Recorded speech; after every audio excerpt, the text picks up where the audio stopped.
The important thing is to not push off the TIFA project onto the city taxpayers. So I'm willing to withdraw those extra limits for now. But I would like to communicate with whoever it is that is reviewing this for TIFA. Okay, let me respond to that. I would appreciate if you would remove your amendment from the floor, because I would not vote for the motion as it is currently presented or amended. Because as Mr. Campbell indicated, as well as Ms. Bennett, it is sort of a breach of protocol, for lack of a better way to articulate it. And I also want to make this very clear, because I think this is now the third time that I've said it. I consider myself a very patient person, but I become annoyed when I have to constantly repeat myself.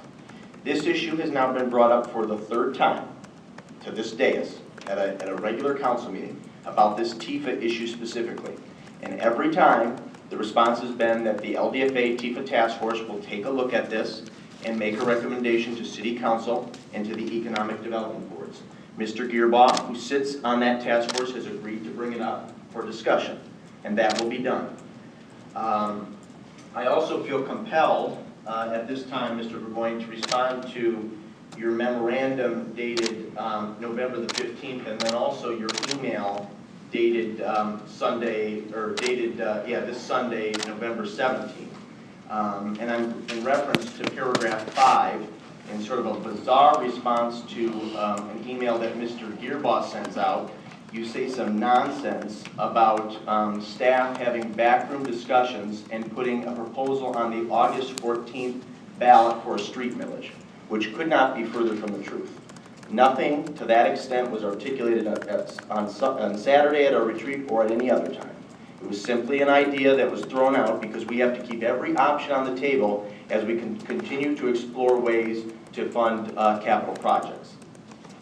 Secondarily, in your memo dated November the 15th, in the second to last paragraph, you used the verbiage in regards to staff, misimpressions and talking point spin. And again, I've made this point on many occasions that it is appropriate for anybody on this council to question and disagree with an opinion that's articulated by staff or a recommendation that is articulated to staff. That's fair game.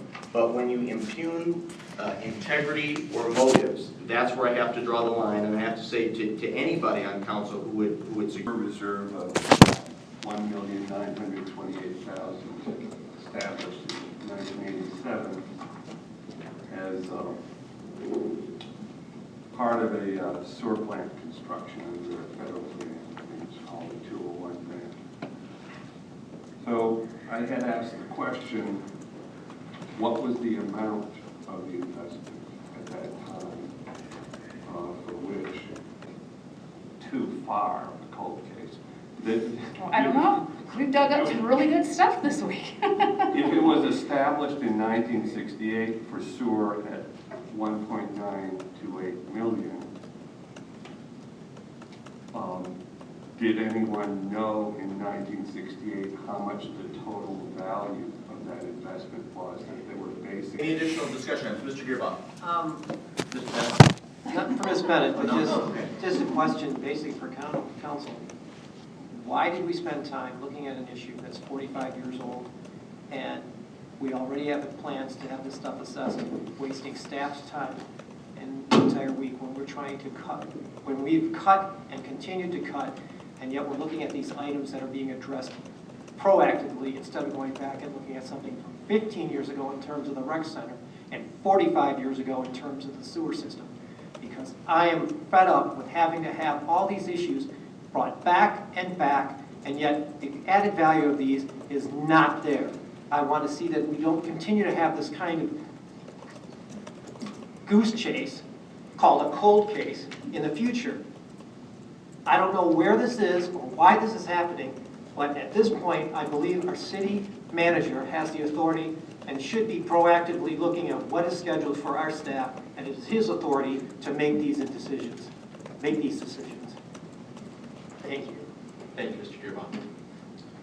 Certainly don't disagree. Are there any other discussions with Mr. Campbell?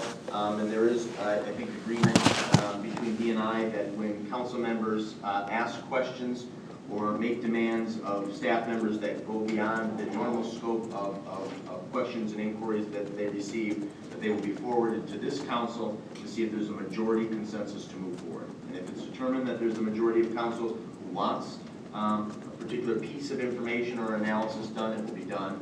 But those extra burdens will not be done simply because one or two council members request them. So, thank you.